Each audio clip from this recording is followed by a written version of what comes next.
চাপা শুটকির ভর্তা খেতে ইচ্ছা করতেছিল, পাটায় বাটার ঝামেলার জন্য করতে ইচ্ছা করতেছিল না। হঠাৎ করে মনে পড়লো একটা ভর্তার রেসিপি, আর পাটায় বাটার ঝামেলা ছাড়াই সেই ভর্তাটা করে ফেললাম খুব সহজেই। সকাল থেকে নাস্তা বানাইতে বানাইতে একদম টায়ার্ড হয়ে গেছি, সেই সাথে দুপুরে কি কি রান্না বান্না করলাম সকল কিছু আপনাদের সাথে শেয়ার করব। পুরো ভিডিওর সাথেই থাকবেন। আসসালামু আলাইকুম, কেমন আছেন সবাই? সকালবেলা রাইসাপুরীকে স্কুলে নিয়ে গেছিলাম, এখন মোটামুটি 10:30টার বেশি বাজে, আর আমি 1 কাপ দুধ চা করে নিতেছিলাম। সকালবেলা তেমন একটা ভারী খাবার খেতে ইচ্ছা করে না, যার জন্য 1 কাপ চা করে নিতেছিলাম, সাথে 2টা বিস্কিট খাবো। আর এদিকে চাটা কনডেন্স মিল্ক আর গুঁড়া দুধ 2টা মিক্স করে আমি সবসময় চাটা করি। এই চাটা খেতে অনেক বেশি ভালো লাগে। মেয়েকে চা সাধলাম, কিন্তু সে এখন চা খাবে না। সে কিন্তু চা অনেক পছন্দ করে, কিন্তু আজকে সেদে পড়ে সাচ্ছি তো, তার জন্য চা আজকে আর তার পছন্দ হইতেছে না। আজকে বলতেছে ডিম পোস্ট খাবে। যাই হোক, এদিকে চাটা রেখে একটা ডিম পোস্ট করে নিছি। এদিকে মেয়ের বাপ বলতেছে তার নাকি ক্ষুধা লেগে গেছে, একটা নুডলস করে দেওয়ার জন্য। এক এক সময় মনে হয় কার আবদার রাখবো, কার আবদার ফেলবো। আর এদিকে আমার চাটাই ঠান্ডা হয়ে গেছে। এক এক সময় দুঃখও লাগে, আবার এক এক সময় হাসিও পায়। যাই হোক, সবার আবদার রাখতে হবে। এদিকে 2টা ডিম দিয়ে দিলাম, 2টা ডিম দিয়ে একটা নুডলসের বেশি ছিল, একটু বেশি করে রান্না করে নিতেছি। মেয়ে যদি আবার চেয়ে বসে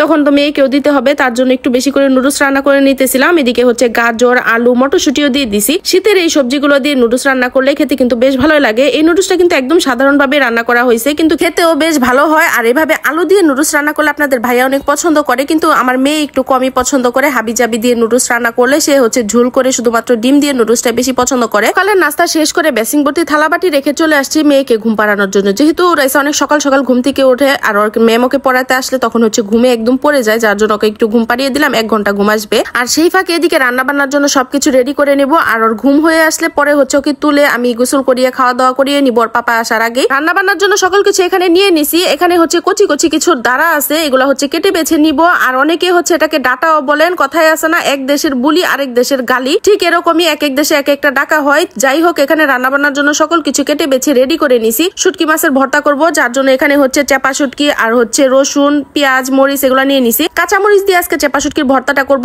অনেক বেশি ভর্তা খেতে ইচ্ছা করতেছিল, কিন্তু পাটায় বাটার ঝামেলার জন্য ভর্তা করতে ইচ্ছা করে না। তাই ভাবলাম আজকে হামাল দস্তা একটা মজাদার ভর্তা করব। শুটকিটা যেহেতু বাটাবাটি করা হবে না, তাই শুটকিটাকে একটু ভালো করে ভেজে নিছি, যাতে করে কাঁটাযুক্ত মনে না হয়। আর এদিকে ডাটাগুলা দিয়ে আমি একটা চচ্চড়ি করব, সাথে আলু কেটে নিছি আর কিছু ছোট মাছ হাতে একদম মাখিয়ে মশলাপাতি দিয়ে ভালো করে রান্নাটা বসিয়ে দিলাম। এখন আর কোনো কিছু করতে হবে না, শুধুমাত্র একটু পরপর নাড়াচাড়া করে দিলেই হয়ে যাবে, কারণ নিচ দিয়ে যাতে পুড়ে না ধরে। আর এই চচ্চড়িটা খেতে মাশাআল্লাহ এত বেশি মজাদার ছিল।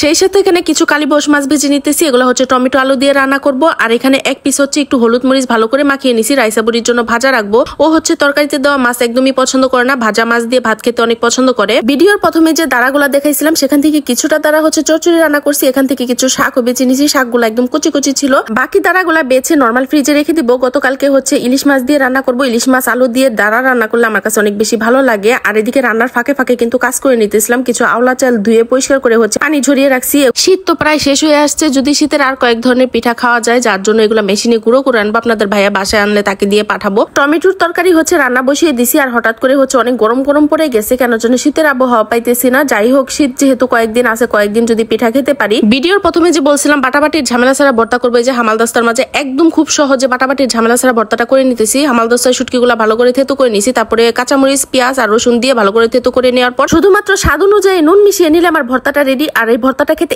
এত এত মজাদার হয়, আপনারা বাসাতে তৈরি না করলে বুঝতে পারবেন না। টমেটোর তরকারি রান্নাটা হয়ে গেছে, উপরে কয়েকটা কাঁচামরিচ আর ভাজা জিরার গুঁড়া দিয়ে দিছি। আর এই তরকারিটা গরমের মাঝে খেতে বেশ ভালো লাগে। তো সব মিলিয়ে আজকে রান্না বান্নাগুলো আপনাদের কাছে কেমন লাগলো অবশ্যই কিন্তু কমেন্ট করে জানাবেন, লাইক কমেন্ট শেয়ার করে দিবেন, পেজটাতে ফলো দিয়ে দিবেন। ইউটিউব চ্যানেল থেকে দেখে থাকলে চ্যানেলটা অবশ্যই সাবস্ক্রাইব করে দিবেন। আজকের মতো ভিডিওটা এখানেই শেষ করছি। আল্লাহ হাফেজ, ভালো থাকবেন সবাই।